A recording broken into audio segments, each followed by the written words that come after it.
সাধক যদি কোনো কিছুই বুঝতে না পারেন, তাহলেও তার অনন্ত ভগবানের শরণাগত হয়ে ভগবত নাম জপ শুরু করে দেওয়া উচিত। ভগবানের জপ ও কীর্তন দুটোই কলিযুগ থেকে রক্ষা করে উদ্ধার করে দেয়।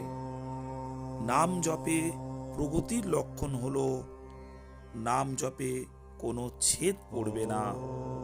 নাম জপে রুচি নাম জপ করতে করতেই হয়। নাম জপ কোনো অভ্যাস নয়, এ হলো আহ্বান। অভ্যাসে থাকে শরীর, ইন্দ্রিয় ও মনের প্রাধান্য, আর আহ্বানে থাকে স্বয়ের প্রাধান্য। নাম জপ হলো সমস্ত সাধনার পোষণকারী। ভগবানের নাম সকলের জন্য অবাধ, আর জিহ্বা সকলের মুখেই আছে, তবুও মানুষ নরকগামী হয়। এ বড়ই আশ্চর্যের কথা। ভগবানের হয়ে নাম করার মধ্যে যে মাহাত্ম্য, তা কেবল নাম করার মধ্যে নেই। কারণ নাম জপে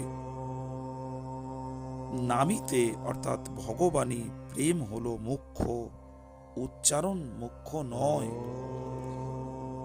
সংখ্যার দিকে লক্ষ্য থাকলে নির্জীব জপ হয়, আর ভগবানের দিকে লক্ষ্য থাকলে সজীব জপ হয়। সেই জন্য জপ ও কীর্তনে ক্রিয়া মুখ্য না হয়ে প্রেম ভাব মুখ্য হবে। কারণ আমরা আমাদের প্রেমাস্পদের নাম পড়ছি।